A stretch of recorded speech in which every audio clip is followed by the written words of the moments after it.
ইসলাম ধর্মে শিরকের কোনো অবস্থান নাই, এটা জায়েজ রাখা হয় নাই।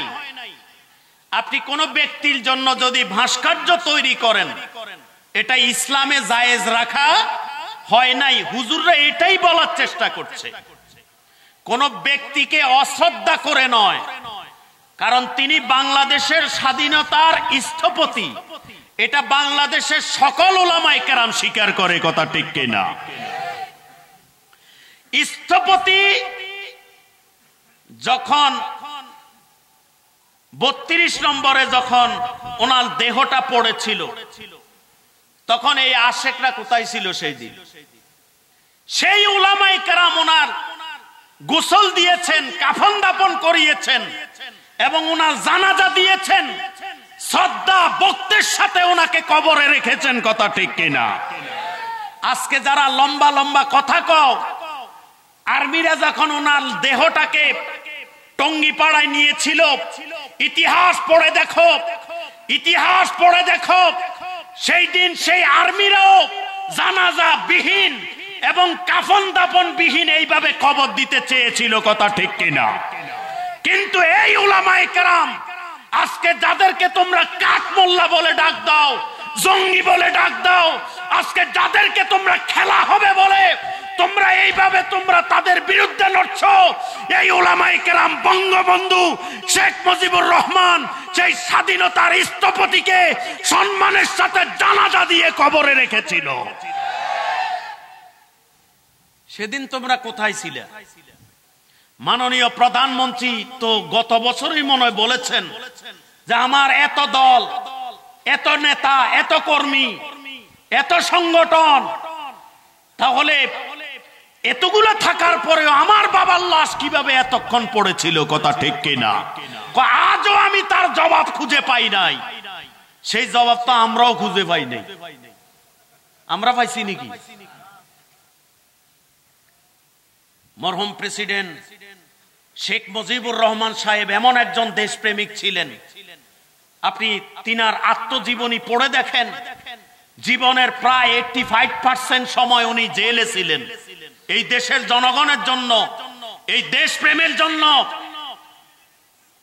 আব্দুল হামিদ খান ভাসানীর সাথে যখন উনি রাজনীতি করেন, তখন তিনি কেরানীগঞ্জে পাঠিয়েছিলেন সম্ভবত 8 আনা দিয়ে। কত দিয়ে? 8 আনা দিয়ে পাঠিয়েছেন সাংগঠনিক কার্যক্রম পরিচালনা করার জন্য। তিনি হচ্ছেন সভাপতি আর কেন্দ্রীয় সেক্রেটারি হচ্ছে কে? স্বাধীনতার স্থপতি মরহুম প্রেসিডেন্ট শেখ মুজিবুর রহমান সাহেব। তো তিনি 8 আনা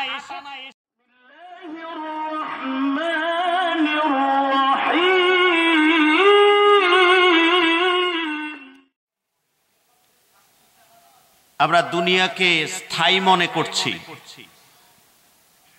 আসলে কি দুনিয়াতে আমরা থাকতে পারবো? কে কে পারবেন দুনিয়াতে থাকতে? কেউ পারবেন না, কিন্তু জায়গা তো ছাড়েন না, ঠিক কিনা? পদবি তো ছাড়েন না, হুজুরদেরকে গালি দিতেও অপেক্ষা করেন না, ঠিক না? মৌলই কি বলি, মৌলই মোল্লা দ্বিধা করি আমরা। আল্লাহর মায়ের কখন হবে কেউ বলতে পারে না। পৃথিবীতে একজন বাদশা এসেছিল, একজনের নাম ছিল নমরুদ, ঠিক না? নমরুদের নাম শুনছেন তো? তার মতো নন মুসলিমদের ঘর থেকে পৃথিবী কিয়ামতের আগে আর কোন বাদশা আসবে না, এত বড় বাদশা ছিল, ঠিক কিনা? আল্লাহ পাক একটা খেলা খেলছে, আমাদেরকে বলা হয় খেলা হবে, কি হবে? আমরাও বলি খেলতেছো তো তোমরা, ঠিক কিনা? এখন তারা খেলতেছে। এই দল ওই দলকে এই ফেরকাকে খুঁজে কিনা আল্লাহ একটা খেলা খেলছে। খেলাটার বুলেট হইল মাত্র একটা ল্যাংড়া মশা। কি মশা? এটা একটা অস্ত্র হইল মিয়া। আল্লাহ কয় আমার শান দেখো, মশা মারতে কামাম দাগাবো না আমি, ল্যাংড়া মশা দিয়া তোরে মারমো, ঠিক কিনা? জম্মের জুতা পিটা করে সেই নমরুদ পৃথিবী থেকে বিদায় নিছে না নেয় নাই? ইতিহাস বলছি। আরেকজন বাদশার নাম ছিল বাদশাহ সিকিন্দা। কি ছিল মনে আছে তো? এই বাদশাহ সিকিন্দার কত বড় বাদশাহ! এই সিকিন্দারের মতো বাদশাহ কিয়ামতের আগে আর আসবেন। আল্লাহু আকবার কাবীরা। এই সিকিন্দার যখন মারা গেছে, কাফনের কাপড় থেকে বলা হয়েছে আমার দুইটা হাত বের করে দিতে বলিও, ওসিয়ত করে গিয়েছেন। এখন সিকিন্দার মারা গেল, দুই হাত রিক্ত হস্ত, খালি হাত কাফনের দুই দিক থেকে বের করে দেওয়া হয়েছে। যারা বুঝেছে তারা তো বুঝেইছে, আর যারা বুঝেনি তারা বলছে দেখছো মিয়া, দুনিয়াতে থাকতে মানুষ থেকে ট্যাক্স খাইছে, খাজনা খাইছে, এখন মরার পরেও হাত পেতে বসে আছে যাতে তারকে আমরা খাজনা দিতে পারি। আসলে ঘটনা কি তাই? না। উজিল ডাক দিয়া কয় না, তুমি ভুল বলতেছ, ভুল বলতেছ, ভুল বলতেছ। বাদশাহ সিকিন্দার এই জন্য হাত বের করে দেয় নাই। হাত বের করে দিয়ে বাদশাহ সিকিন্দার বুঝাচ্ছেন দুনিয়াতে আমার মতো মুসলিম বাদশা আর কিয়ামতের আগে আসবে না। আমি সেই বাদশাহ সিকিন্দার মরার পরে দুনিয়ার কোন বাদশাহী এক ফোঁটা কানা করি আমি নিতে পারি নাই। কোন অর্থ সম্পদ, বিত্ত, টাকা পয়সা কোনো কিছু আমি নিতে পারি নাই। দেখো আমার মতো বাদশাহ রিক্ত হস্তে খালি হাতে রওনা দিয়েছি আখিরাতের দিকে। অতএব তোমার টাকা পয়সা, ক্ষমতা, আভিজাত্য, আধিপত্য, মোড়লগিরি, নেতাগিরি, বেটাগিরি, যত বড় প্রেসিডেন্ট হও না কেন, এগুলা কাজ হবে না। আজরাইল আসলে তোমার ঘাড় মটকাইয়া দিবে, ঠিক কিনা? এখন মৌলবীরে কয় গাড় মটকাবে, কি কয় না? কয় না। আসলে ফ্রি কোনো কিছু পাইলে এটার দাম থাকে না। মক্ত মক্ত তৃণমূল থেকে যদি উঠে আসতো, কষ্ট করে নেতা হইতো, তাহলে মুখ দিয়ে এই অসভ্য কথা বের হতো না, ঠিক কিনা? তৃণমূল থেকে অন্য অন্য নেতার মতো উঠে আসে নাই তো মিয়া। বাবার কারণে মন্ত্রী পাইছে, বাবার উছিলাই মিয়া। বাবা অনেক ভালো ছিল, বাবাকে আমরাও শ্রদ্ধা করি, সম্মান করি। কোনদিন উলামায়ে কেরামের বিরুদ্ধে টু শব্দ করে নাই, ঠিক কিনা? মক্ত পাইছে, মক্ত এই ঘাড় মটকাইয়া দিমু। তোমার ঘাড় কয়জনে মটকাবে সেই অপেক্ষায় থাকো, ঠিক কিনা? আরেক পাগলা ভাই রইছে, ইটার নাম দিছি আমি কালু চোরা। এই চোরা কাছাকাছি যাওয়ার জন্য কিছুদিন আগে কয় খেলা হবে। কি হবে? খেলা হবে। এখন খেলা হবে ভাষণ দেয়, মঞ্চে 3 জন আর সামনে 10-12 জন বসিয়েছে। বেটা কি খেলবি তুই? হুজুররা যেই দিন ফাইনাল খেলবে তোরে তো খুঁজেই পাওয়া যাবে না, ঠিক কিনা? তোমার শরীরে যেমন রক্ত আছে আমাদের শরীরে রক্ত আছে না নাই? নাই। তোমার শরীরের রক্ত লাল, আমাদেরটা কি কালানি? না, আমাগোটাও লাল। তুমি যেমন বালাবুড়া খাও, আমরাও তো মুসলমানের ঘরে বালাবুড়া খাই না? নিজের ঘরেও খাই না? খাই না। কিন্তু তুমি খারাপ কাম করিয়া, আকাম কুকাম করিয়া সব দিছ শেষ করিয়া, কিন্তু উলামায়ে কেরামের শক্তি আছে না নাই?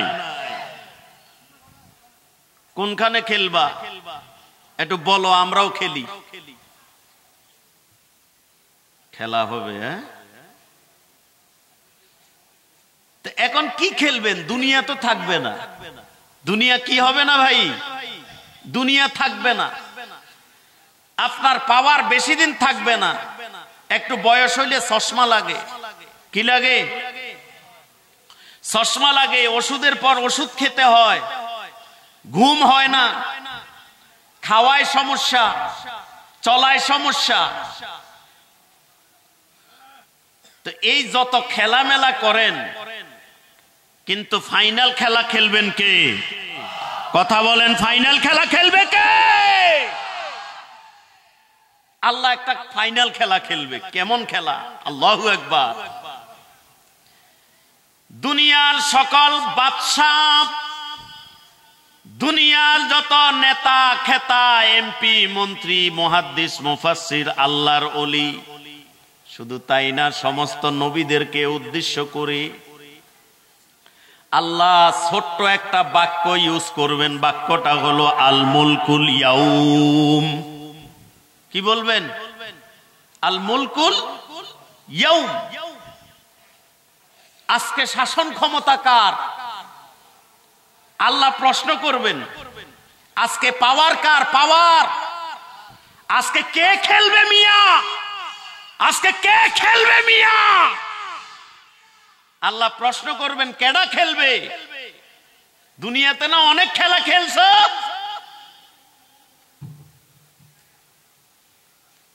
দুনিয়াতে অনেক খেলা খেলছ, আজকে কেডা আমার লগে খেলবা? আসো, একটু আসো। আল মুলকুল ইয়াউম।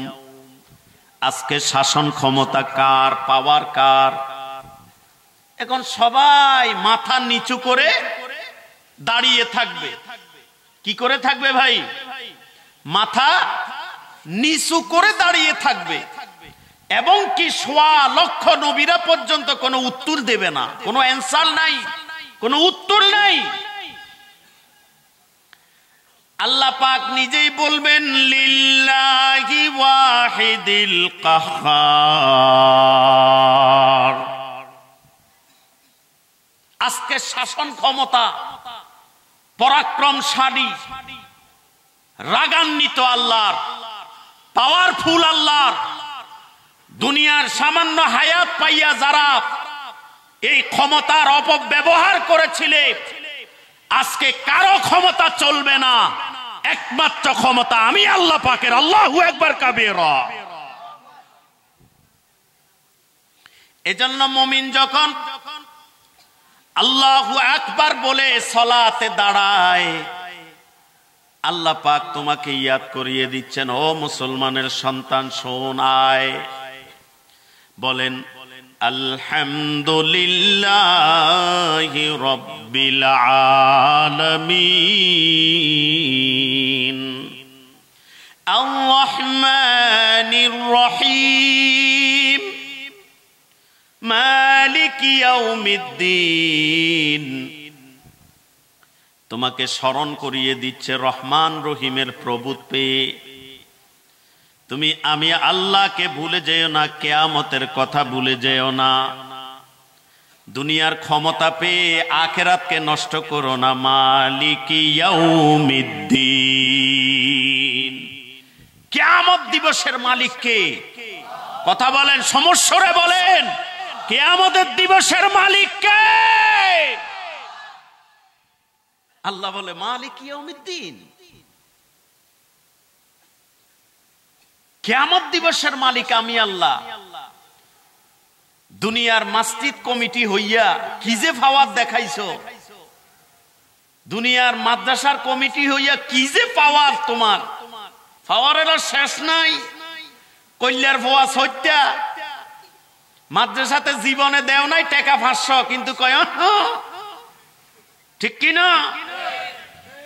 মসজিদ কমিটি হইলে হুজুরের চাকরি বালিশের নিচে আছে না নাই? বেডা কয় হুজুর আপনি খারাপ, আপনি খারাপ।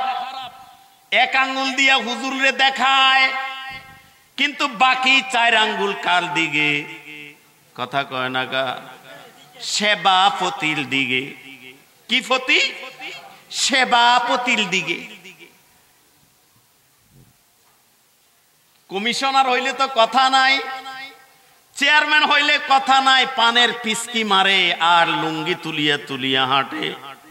কার বউ কোনখানে কি করে সমালোচনা হোটেলে, কথা ঠিক কিনা? এরপরে কোন ইমাম সাহেব কোন বাড়িতে দাওয়াত খায়, কয় দেখছস না বেড়া? আছে না নাই? হ্যাঁ, আল্লাহ কয় মালিক ইয়াউমিদ্দিন। তোমার নেতাগিরি, বেডাগিরি, ফাটাগিরি, তেনাগিরি সব ছুটাই ফেলমো। একদিন 2 দিন না, 50,000 বছর দাঁড়িয়ে থাকতে হবে হাসরের ময়দানে। আল্লাহু আকবার। কয় হাজার বছর?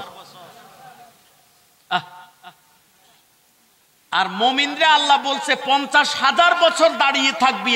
আয় দৈনিক 1.5 ঘন্টা আমার জন্য দাঁড়া, 5 ওয়াক্ত সালাত আদায় কর, নামাজ আদায় কর। বেশি নয়, মাত্র 1.5 ঘন্টা আমার জন্য ইউজ কর। আমি তোরে 22.5 ঘন্টা সময় দিয়েছি, ঠিক কিনা? দাঁড়িয়ে থাকবো হাসরের ময়দানে 50,000 বছর। আর আল্লাহ বলছে আয়, সেই 50,000 বছর তুই শান্তি পাবি যদি দৈনিক আমাকে 1.5 ঘন্টা সময় দেও। আর এই 1.5 ঘন্টার বিনিময়ে 5 ওয়াক্ত সালাত নামাজ আদায় করো। আমি আল্লাহ ওয়াদা দিলাম, ওই 50,000 বছর আমি আল্লাহ তোরে আরশের ছায়ার নিচে ছায়া দান করব।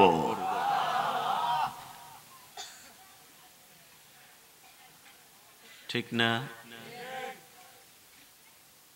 আহা, যুবক ফুলাফাইন স্মার্ট মোবাইল একটা ফাইয়া, কি যে একটা পরিস্থিতি। হুজুররে কি জানে, হুজুররে কি জানে, ঠিক না? দেখছস না সব আরা বানাই দিন না, কি কথা ঠিক না?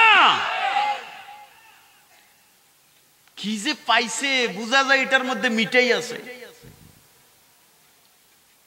ছেলে তোষকের নিচে মোবাইল দেখতেছে, বাবা কয় বাবা, বাবা তো আর এত কিছু বোঝে না। কয় কি করো? কয় বাবা কালকে এক্সাম। এক্সাম বাংলা কয় না, পরীক্ষা কয় না, কয় এক্সাম। কয় এক্সাম মানে কি? কয় বাবা কালকে পরীক্ষা, আমি পড়ছি। আসলে কি সে পড়ছে নাকি ওই মোবাইলে আকাম কুকাম করতেছে? কি কথা ঠিক না?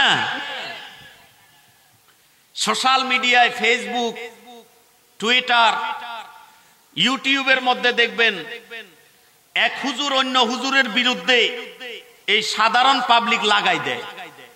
এই হুজুরের সামান্য বক্তব্য কর্তন করে, ওই হুজুরের সামান্য বক্তব্য কর্তন করে লাগাই দেয়। কয় হুজুরের মাসিক হইছে। কি হইছে? কি কথা কয় না কেন? কি কথা ঠিক না? আগের পিছের কোনো কিছু নাই।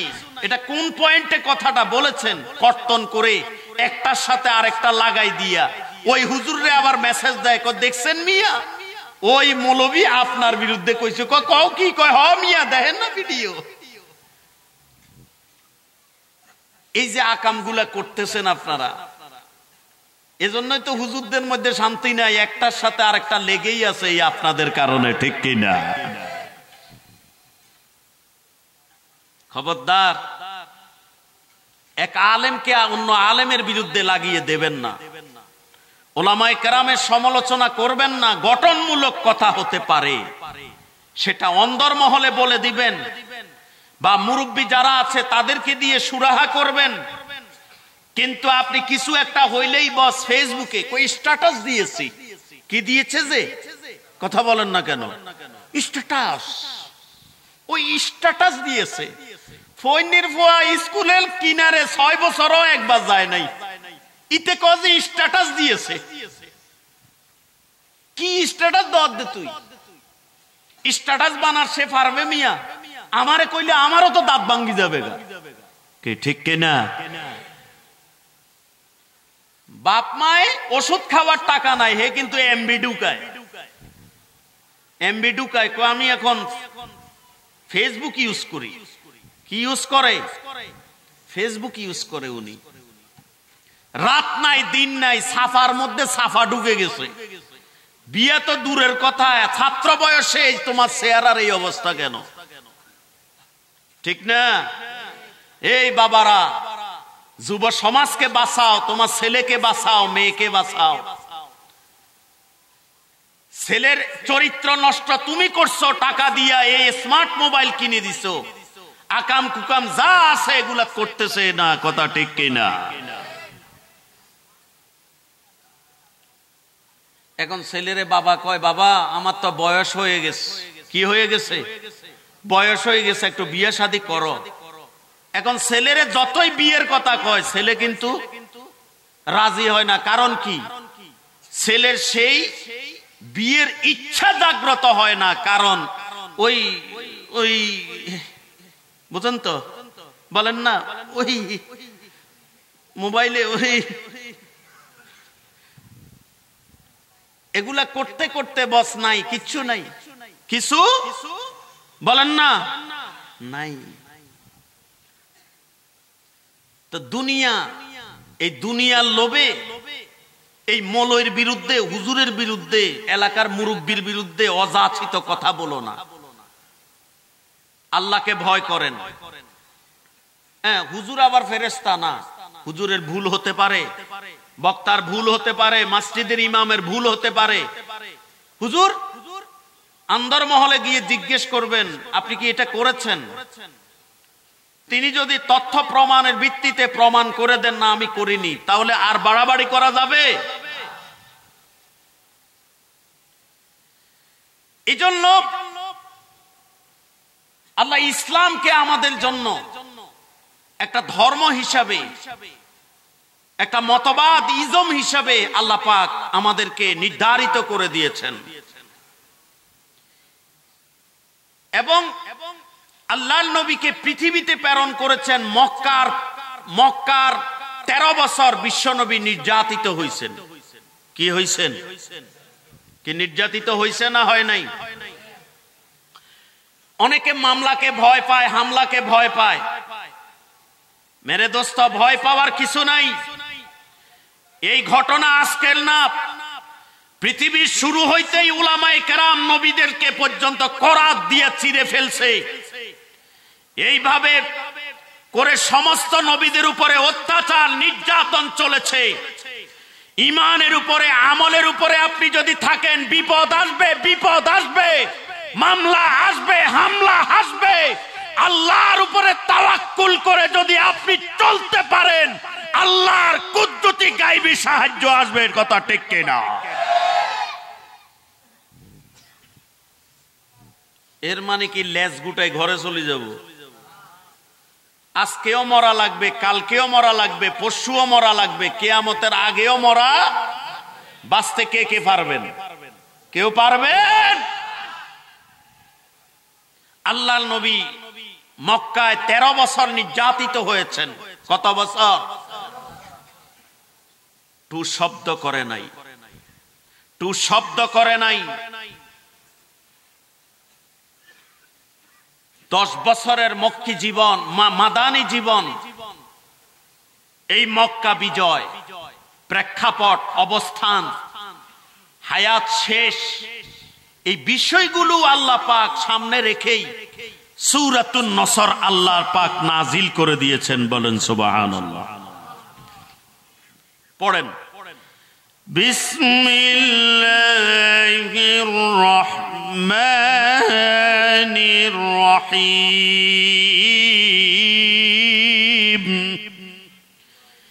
ইযা জাআ নাসরুল্লাহ ওয়াল ফাতহ, যখন আসবে রবের মালিকের আল্লাহর সাহায্য মদদ এবং বিজয়, এবং কি বিজয়, তখন কি হবে? وَرَأَيْتَ النَّاسَ يَدْخُلُونَ فِي دِينِ اللَّهِ أَفْوَاجًا,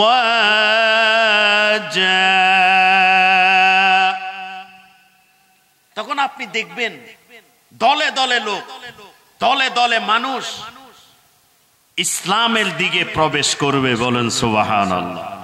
বলেছেন কে? এখন আপনি বিজয় পেলেন, কি পেলেন বলেন? আপনি বিজয় পেলেন, আপনার কর্মসূচি কি? আপনি কি করবেন?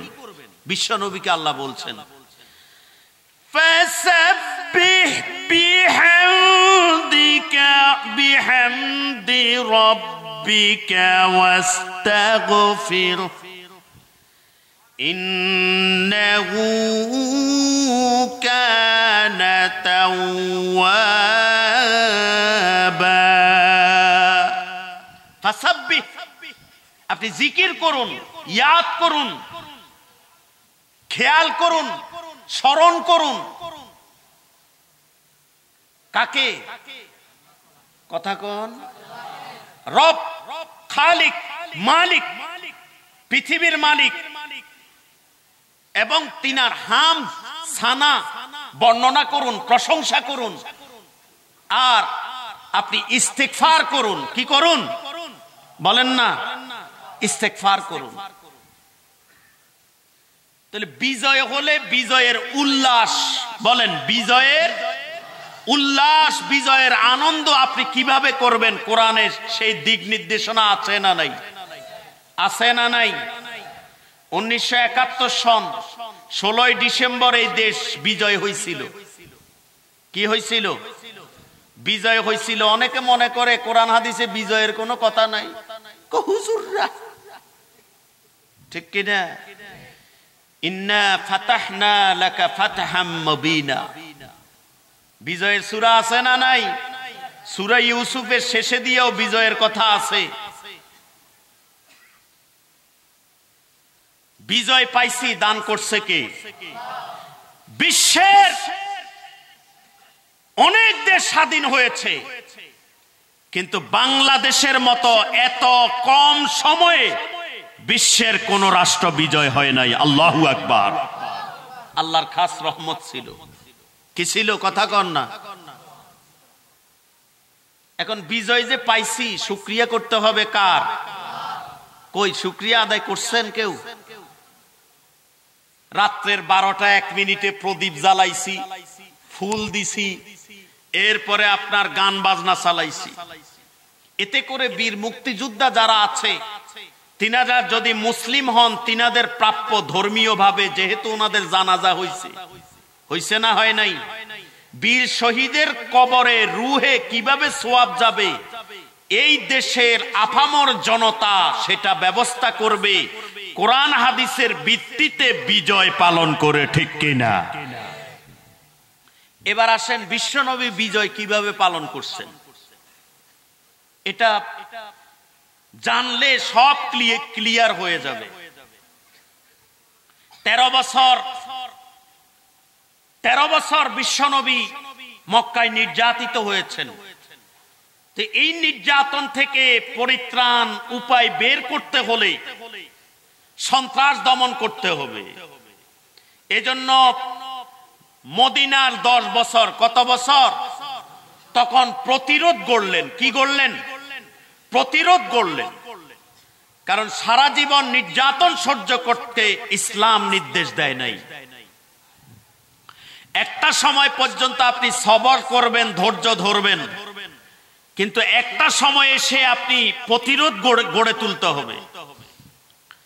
আল্লাহর নবীকে নির্দেশ দেওয়া হলো, যে মক্কায় আপনি নির্যাতিত হয়েছেন, নিষ্পেষণ গ্রহণ করেছেন, আপনি সেই মক্কাকে বিজয় করতে হবে। কি করতে হবে? আল্লাহর নবী সাহাবায়ে কেরামের জামাত নিয়ে রওনা দিয়েছেন। হাদিসের মধ্যে এসেছে ওনার মাথার মধ্যে কালো পাগড়ি পরিহিত অবস্থায় তিনি এসেছেন। মক্কার কাফেরদের মধ্যে উৎকণ্ঠা এবং তাদের মধ্যে ভীতি এবং তাদের মধ্যে ভয় খৌফ ভরা, যে মুহাম্মদের উপরে আমরা যে নির্যাতন করেছি, মুহাম্মদ মনে হয় এবার আমাদেরকে ছাড়বে না। এটা তো হওয়া উচিত ছিল, হওয়া উচিত ছিল না? ছিল না। এখান থেকে আমি আল্লাহর নবী আসলেন এবং সকলকে সমান্তরাল ভাবে ক্ষমা করে দিলেন। সুবহানাল্লাহ কন্যা। এখান থেকে মাসালাত বলি, বর্তমানে যারা একটু এক চামচ বেশি বুঝে, কয় চামচ কথা কন, যে সাধারণ পাবলিক এক চামচ বেশি বুঝে, এরা কয় হুজুররা আসলে হিন্দু বৌদ্ধ খ্রিস্টান ইহুদি নাসারা চাকমা টিপরা মণিপুরি খাসিয়া মগ গাঢ় লুসাই যত জাতি আছে সবগুলারে কচু কাটা করবে। কি বলে না? বলে না? কিরে আল্লাহর নবী করছে কি? আল্লাহর নবীর বাহিরে কি কোন মৌলবী কাজ করবে? ইসলামী রাষ্ট্র যদি হয়, ইসলামী রাষ্ট্র যদি হয়, তাহলে বাংলাদেশে কোন হিন্দুকে ধর্ম পালনের জোর করা হবে না। কোন খ্রিস্টান নন মুসলিমদেরকে ইসলামের বশ্যতা স্বীকার করার জন্য কোন জোর প্রয়োগ করা হবে না। তাদের ধর্ম তারা পালন করবে। এটা ইসলামী রাষ্ট্র তাদেরকে সেই কোয়ালিটি, সেই বিষয়গুলা তাদেরকে দিয়ে দিবে। ঠিক কি না? লাকুম দীনুকুম ওয়ালিয়া দিন। তাহলে ইসলাম আসলে, হুজুররা আসলে কোনোদিনও নন মুসলিমরা অনিরাপদ নয়, বরঞ্চ বর্তমানের চেয়েও বেশি নিরাপত্তা পাবে। ঠিক কিনা? এখন কিছু মুসলমান নাস্তিক দালার আছে, টকশুতে বই ফুটুর ফুটুর করে, কথা ঠিক না? কি করে? ফুটুর ফুটুর করে, কয় ইসলাম এগিয়ে যেতে দেওয়া যাবে না, স্বাধীনতার চেতনা ধরে রাখতে হবে, এইভাবে করে সন্তানদেরকে নষ্ট করা যাবে না, এইভাবে মোল্লা মৌলবীদের স্পর্ধা বেড়ে গেছে, আস্ফলন বেড়ে গেছে, তাদেরকে ব্র্যাকেট দিয়ে ধরে রাখতে হবে, এই করতে হবে সেই করতে হবে। কি বলে না? বলে না? আসল ঘটনা এখানে না। মূল ঘটনা হইল মোল্লা মৌলবীর পিছনে আপনারা যেভাবে এতাআত করেন, মানেন, মসজিদে গেলে তারা জানে মোল্লা মৌলবী যদি ক্ষমতায় আসে তখন এই বাংলাদেশের নাস্তিক রাম বাম এরা ভাতে খেতে পারবে না, এরা এই দেশে লুটপাট করতে পারবে না এবং পরের নারী নিয়ে কলঙ্কময় অধ্যায় তৈরি করতে পারবে না। এই কারণেই তারা হুজুরদের বিরুদ্ধে, ইসলামের বিরুদ্ধে, কোরআনের বিরুদ্ধে, মাদ্রাসা শিক্ষার বিরুদ্ধে জঙ্গি খোঁজে। কথা ঠিক কিনা? এটা বুঝতে হবে।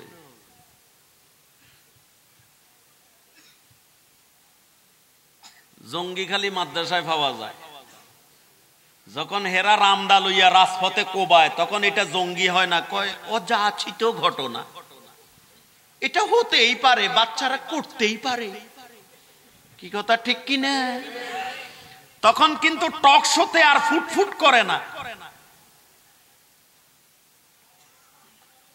এই কারণ এটাই, আর কোনো কারণ নাই।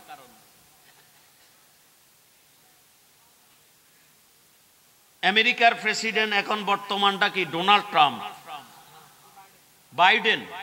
আর বেটা হে তো ক্ষমতায় অন্য ভাই নেই। ডোনাল্ড ট্রাম্প কয় আমি থাকুম, কাগু গিয়া যাইব, কাগু কয় মামলা খেলবে, বলে হেও খেলবে।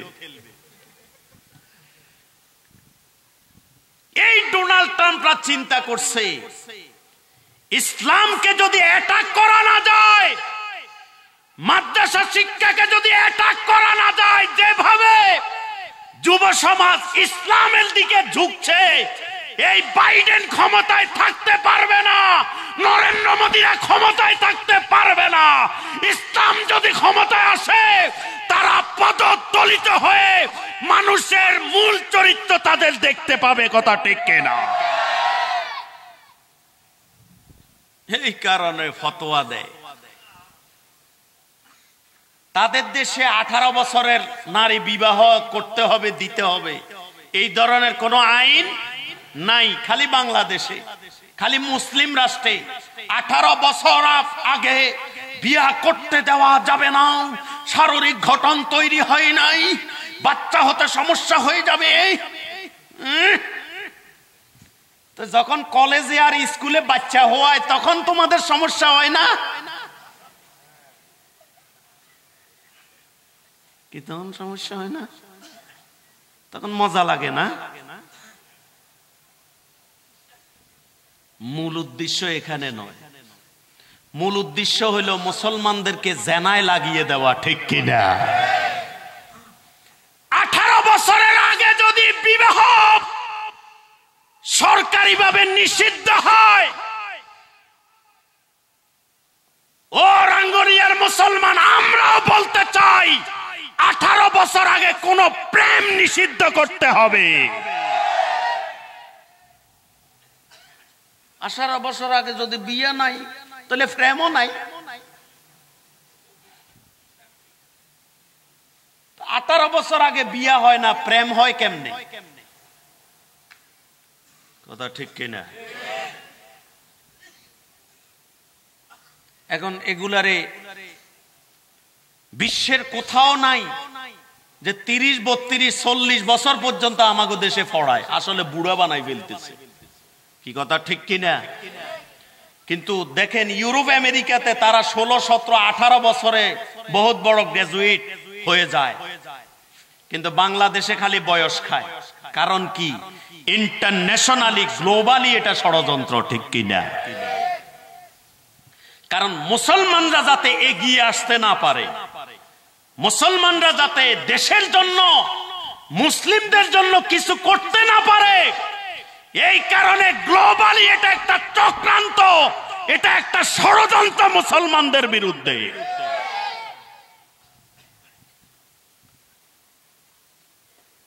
যখন 1910 সাল, 5 সাল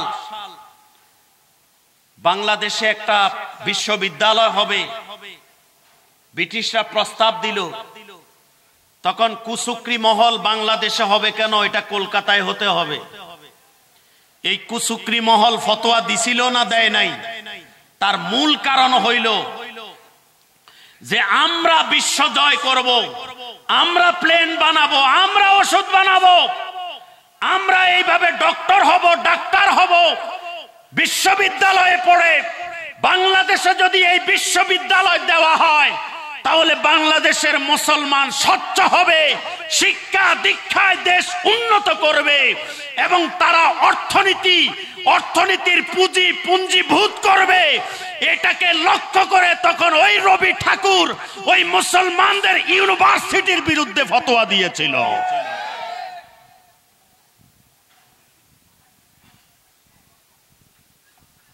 আপনি বুঝতেছেন যে এটা মন গড়া বলতেছি না। ঢাকা ইউনিভার্সিটির ইতিহাসের পুরো কাহিনী, ইতিহাস গ্রন্থ আমাদের কাছে আছে। আমরা মুখস্থ কোনো কথা বলি না। আজকে এগুলো বললে আমাদেরকে লোকমা দেওয়া হয়, তোকমা দেওয়া হয় রাজাকার। আমরা কি রাজাকার? একটা পাইছে কয় চেতনা বিরোধী, আর একটা পাইছে রাজাকার, আর একটা পাইছে জঙ্গি। ঠিক কিনা? কিছু হইলেই এগুলা বাস। এগুলা কয়দিন করবেন? ওই ছোট্টবেলা একটা গান শুনছিলাম, তারে নারে বন্ধুরে কুমড়া কাটে উন্দুরে। কন্যা, তারে নারে বন্ধুরে কুমড়া কাটে, যতই তারে নারে বন্ধুরে করো, কুমড়া কিন্তু একদিন কেটে ফেলবে, খবর থাকবে না। হুজুররা হুজুরের জায়গায় ঠিকই থাকবে। ঠিক না? ঠিক নেই? এরপরও ফজরের পরে ইমাম সাহেবের কেমনে নামাজ পড়াইছে বের হয়ে একটু সমালোচনা করিয়েন। মাদ্রাসার মুহতামিম সূরা কেন লম্বা করলো, কেন বাট্টি করলো, কেন উনি মুনাজাত এত বাট্টি করলো, কেন উনি লম্বা করলো? হ্যাঁ, এই দোয়ার মধ্যে এটা বললে ভালো হইতো না, ওইটা বলছে কেন, ওইটা করছে কেন? একটু করিয়েন, সওয়াব হবে তো। কি কথা কন না কেন? সওয়াব হবে তো। হ্যাঁ, আলেমদের মধ্যেও সমস্যা আছে, তবে এগুলো সমাধান আপনাদের দায়িত্ব না। যারা আমাদের বড় আলেম আছে তারা এগুলো সমাধান করবে, ঠিক কিনা? তাহলে বিজয়ের জন্য শর্ত হইল আল্লাহর নসরত, আল্লাহর সাহায্য। মনে আছে তো? বিজয়ের জন্য শর্ত হইল কার সাহায্য? মুসলমান যদি স্বপ্ন দেখো ইসলামের, স্বপ্ন দেখো ইসলামী রাষ্ট্রের, স্বপ্ন দেখো কোরআনের রাজ, তোমাকে অবশ্যই আল্লাহর নসরতের অপেক্ষা করতে হবে। নাসরুম মিনাল্লাহি ওয়া ফাতহুন করিব ওয়াবাশশিরিল মুমিনিন। এখন আল্লাহর সাহায্য পাওয়ার জন্য আল্লাহর ইবাদত শর্ত। কি শর্ত? কি শর্ত? দলিল নেন। আল্লাহর নবী, বিশ্ব নবী মুহাম্মদ সাল্লাল্লাহু আলাইহি ওয়াসাল্লাম 313 জন সাহাবীকে দাঁড় করিয়ে দিলেন। আবু বকর রাদিয়াল্লাহু তাআলা আনহু বলেন, বিশ্ব নবী আল্লাহ পাকের দরবারে হাত পেতে দিয়েছেন। আল্লাহর নবীর চাদর মুবারক হাত থেকে পড়ে যায়। আল্লাহকে বলে, প্রভু গো, তোমাকে ডাকার মতো লোক যদি দরকার হয়, তুমি আমার 313 জন সাহাবীকে তুমি সাহায্য করো।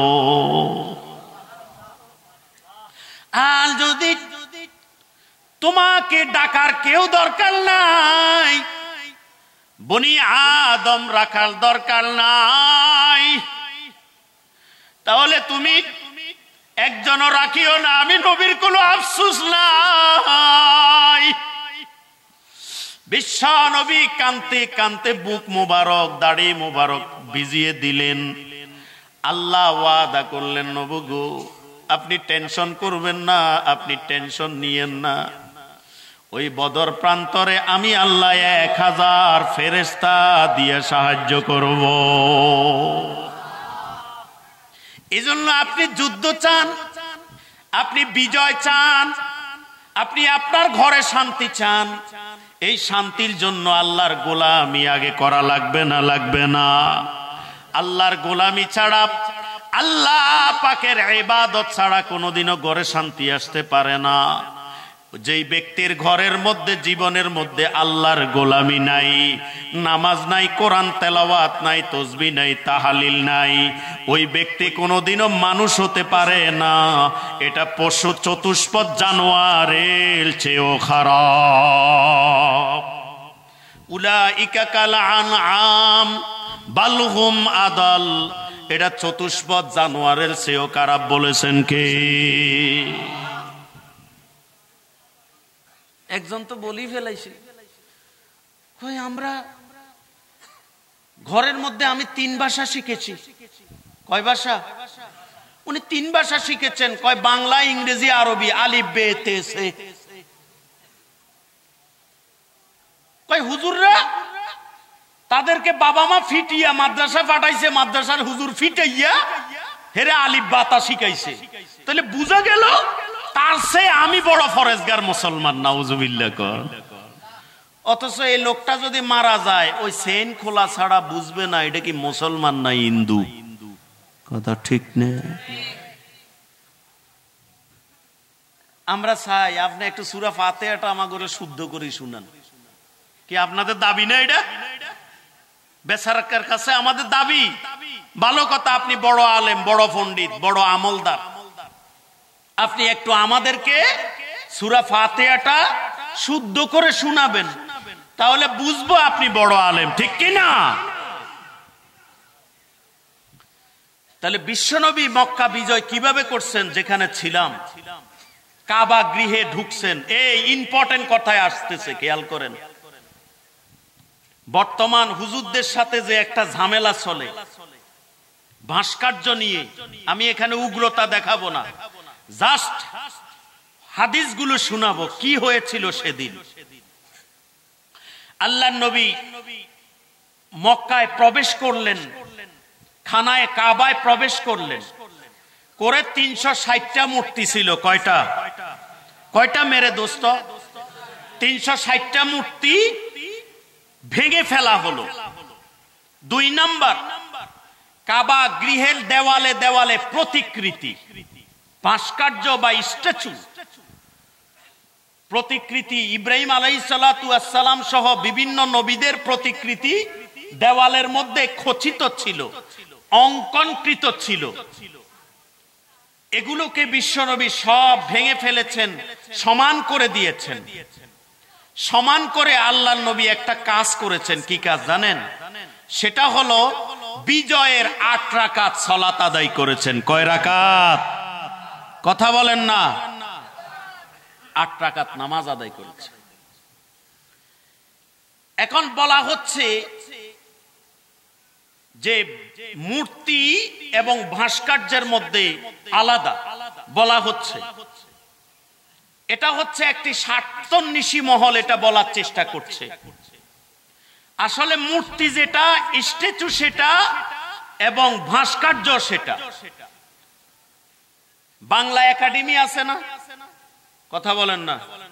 বাংলা একাডেমি তো বাংলাদেশের সর্বোচ্চ এই বিভিন্ন লেখার মধ্যে প্রধান, যেখানে আমাদের সাহিত্য বাংলা চর্চা হয়।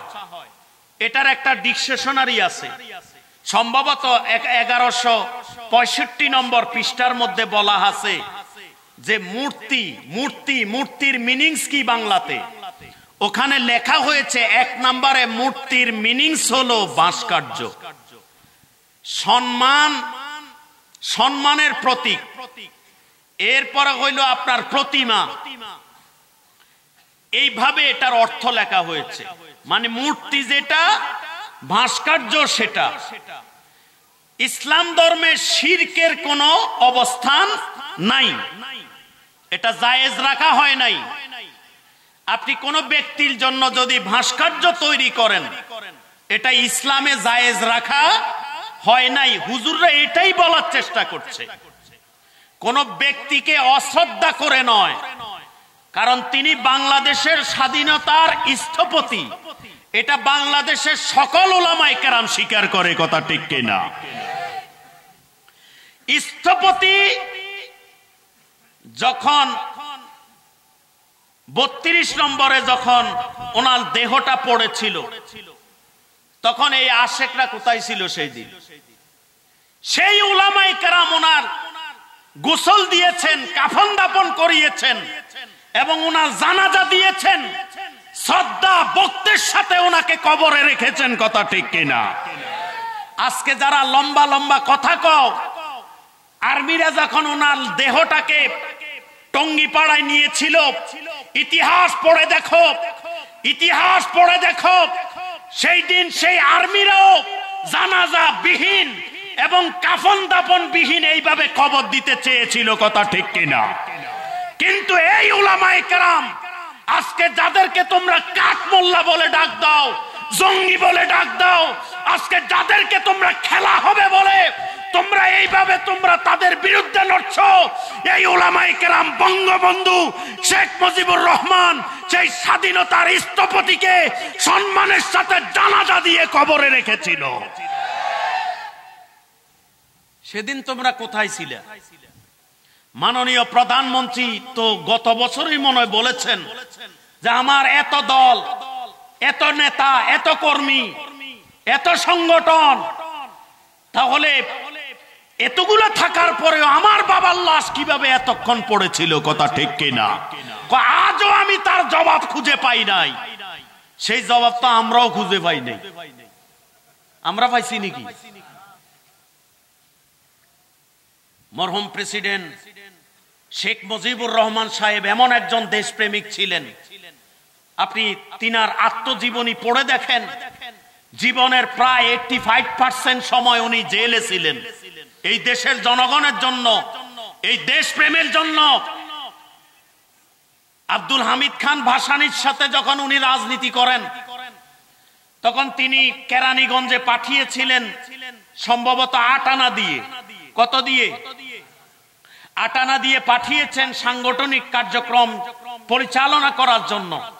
তিনি হচ্ছেন সভাপতি, আর কেন্দ্রীয় সেক্রেটারি হচ্ছে কে? স্বাধীনতার স্থপতি মরহুম প্রেসিডেন্ট শেখ মুজিবুর রহমান সাহেব। তো তিনি 8 আনা এসে ফেরত দিয়েছেন। তো আব্দুল হামিদ খান ভাসানী বলছেন, ভাই তোমাকে তো 8 আনা দিয়েছি, তুমি এসছো গেছো, তাইলে এই 8 আনা আবার ফেরত দিলে কিভাবে? কয় আমি 8 আনা বাঁচিয়েছি, আমি সাইকেল দিয়ে গিয়েছি। আল্লাহু আকবার। সেটা ছিল দেশপ্রেমিক। আর বর্তমান যারা হাইব্রিড নেতা, কি বিট নেতা, কথা কন, হাইব্রিড নেতা দলে ঢুকছে, প্রকৃত আওয়ামী লীগ নয়, এরা দেশটাকে চুষে খাওয়ার জন্য আজকে উলামায়ে কেরামের বিরুদ্ধে লেগেছে। কথা ঠিক কিনা? হাইব্রিড নেতার জায়গায় এ দেশে হবে না। তোমরা একটা কথা মনে রাখবা, আমরা আল্লাহকে ভয় করি, তোমার মতো হাইব্রিড নেতাকে গনার টাইম নাই উলামায়ে কেরামের।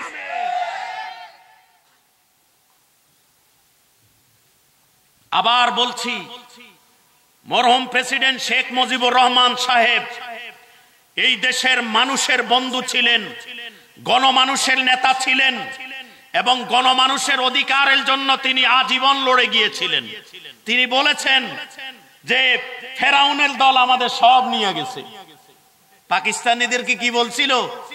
ফেরাউনের দল সব নিয়ে গেছে, আমাদের আছে শক্তি, সাহস, আমাদের আছে ঈমান। ঠিক কিনা? বলতে বাধ্য আমরা।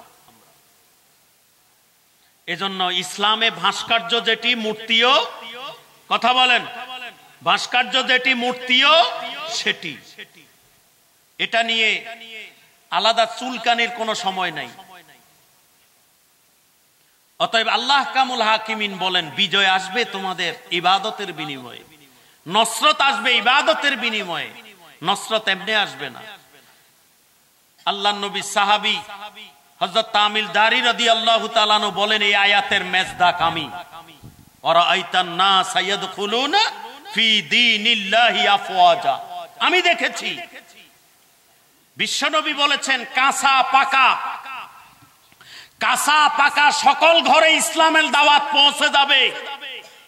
কই বিশ্বনবীর ইন্তেকালের পরে, ও বিশ্ব মুসলমান, আমি বিশ্বনবীর সাহাবী তামিমে দারি রাদিয়াল্লাহু তাআলা আনহু বলছি, আল্লাহর নবী যে ভবিষ্যৎবাণী দিয়েছে, আল্লাহ যে সূরা নসরে যে ভবিষ্যৎবাণী দিয়েছে, আমি সাহাবী বলছি যে আমি দেখেছি কাঁচা পাকা ঘরে ইসলামের দুর্গ গড়ে উঠেছে, ইসলামের দাওয়াত পৌঁছে গিয়েছে। বিশ্বনবীর এই ভবিষ্যৎবাণী, এই মেজদাক প্রমাণ হইল আমি তামিমে দারি। আল্লাহু আকবার কবীরা। এজন্য তোমরা ইসলামের অগ্রযাত্রাকে যতই নিভিয়ে দিতে চাও, মাদ্রাসা শিক্ষাকে যতই তোমরা এনকার করো, ঘৃণা করো, উলামায়ে কেরামকে যতই তোমরা কুণ্ঠাসা করো, ইনশাআল্লাহ ইসলামের বিজয় আসবে, কেউ দাবিয়ে রাখতে পারবে না ইনশাআল্লাহ। দাবিয়ে রাখা সম্ভব নয়, কারণ ইসলামের হেফাজতের দায়িত্ব নিয়েছেন কে? আল্লাহ পাক। কোনো সন্দেহ আছে? আপনি যত যাই খেলা খেলেন, কোন খেলায় কাজ হবে না। বর্তমানে মসজিদে মুসল্লি বাড়ছে না কমছে? সকলে সত্য কথা বলেন, বাড়ছে না কমছে? মাদ্রাসা শিক্ষার ছাত্র বাড়ছে না কমছে? মুসলমানের যুব সমাজ আমলদার হচ্ছে না হচ্ছে না? মিথ্যা বলবেন না, সত্য বলেন। আমি তাদেরকে বলতে চাই, তোমরা এগুলা করে তোমাদের ঈমান হরণ করো না। তোমাদের ঈমানকে হারিয়ে আখিরাত নষ্ট করবে না। তোমাদের দুনিয়া খাবার খাও, আমাদের কোনো সমস্যা নাই, কিন্তু খবরদার সাপের লেজ দিয়ে তোমরা কান চুলকাইও না, তোমাদের কান ধ্বংস হয়ে যাবে, ব্রেন ধ্বংস হয়ে যাবে, ফুটপাতে মারা যাবি, নালায় নর্দমায় মারা যাবি। কথা ঠিক কিনা?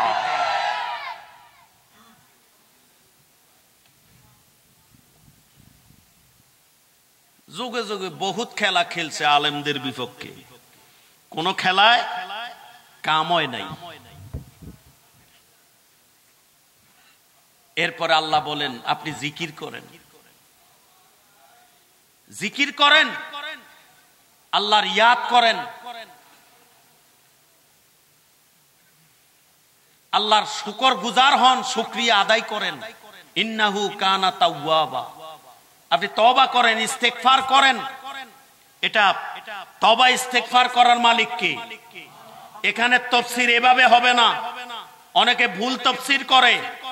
এখানে বিশ্বনবীকে তওবার অর্থ এক হইল বিশ্বনবী তওবা করবে, বিশ্বনবীর জান্নাতের দরজা আল্লাহ বুলন্দের নিয়তে। কথা ঠিক কিনা?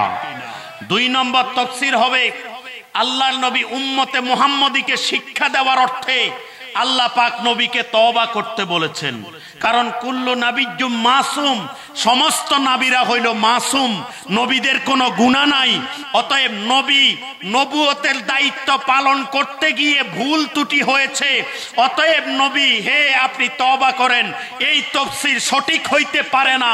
শুদ্ধ তাফসীর হইল উম্মতে মুহাম্মদীকে আমল শিক্ষার নিয়তে বিশ্বনবীর রফিকে আলার দরজা মাকামে মকসুদে পৌঁছে দেওয়ার নিয়তে আল্লাহ বলেছে নবী আপনি তওবা করেন। কথা ঠিক কিনা? বিশ্বনবী বলেন, এক বর্ণনা এসেছে আমি দৈনিক 70 বার তওবা করি, আরেক বর্ণনা এসেছে আমি 100 বার তওবা করি। এটা কি গুনার কারণে? নবীর কোন গুনাহ আছে? কোন গুনাহ নাই। অতএব আসুন আমরা ইস্তেগফার করি, আল্লাহর হামসানা বয়ান করি, শুকরিয়া করি। আমরা যেইভাবে নেতাদের পদলেহন করি, যেইভাবে নেতা নেত্রীর প্রশংসা করতে করতে স্বপ্নের মধ্যেও প্রশংসা করি, এতদিন যদি ওই আল্লাহর প্রশংসা করতি, আমার মনে হয় আল্লাহর তৈরি 8টা জান্নাত তোর জন্য রিজার্ভ হয়ে যেত।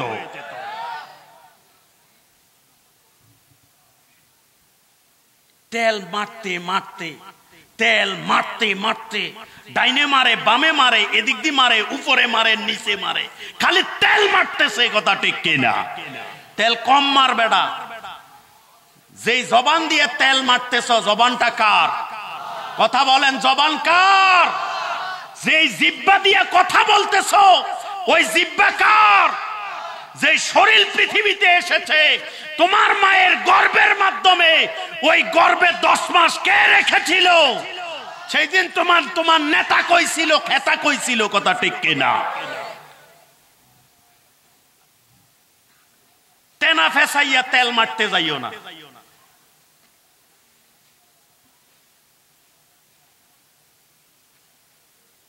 অতএব আসুন আল্লাহ কামুল হাকিমিন আমাকে এবং আপনাদেরকে সঠিক ইসলামের বিজয়কে ধরে রেখে ইসলামের সমৃদ্ধি নিজের ঘরে, নিজের এলাকায়, মাদ্রাসায়, মসজিদে এবং এলাকার যুব সমাজের মধ্যে আলো ছড়িয়ে দেই। আল্লাহ পাক আমাকে এবং আপনাদেরকে আমল করার তৌফিক নসিব করুক। বলেন আমিন। আসসালামু আলাইকুম ওয়া রাহমাতুল্লাহি ওয়া বারাকাতুহু।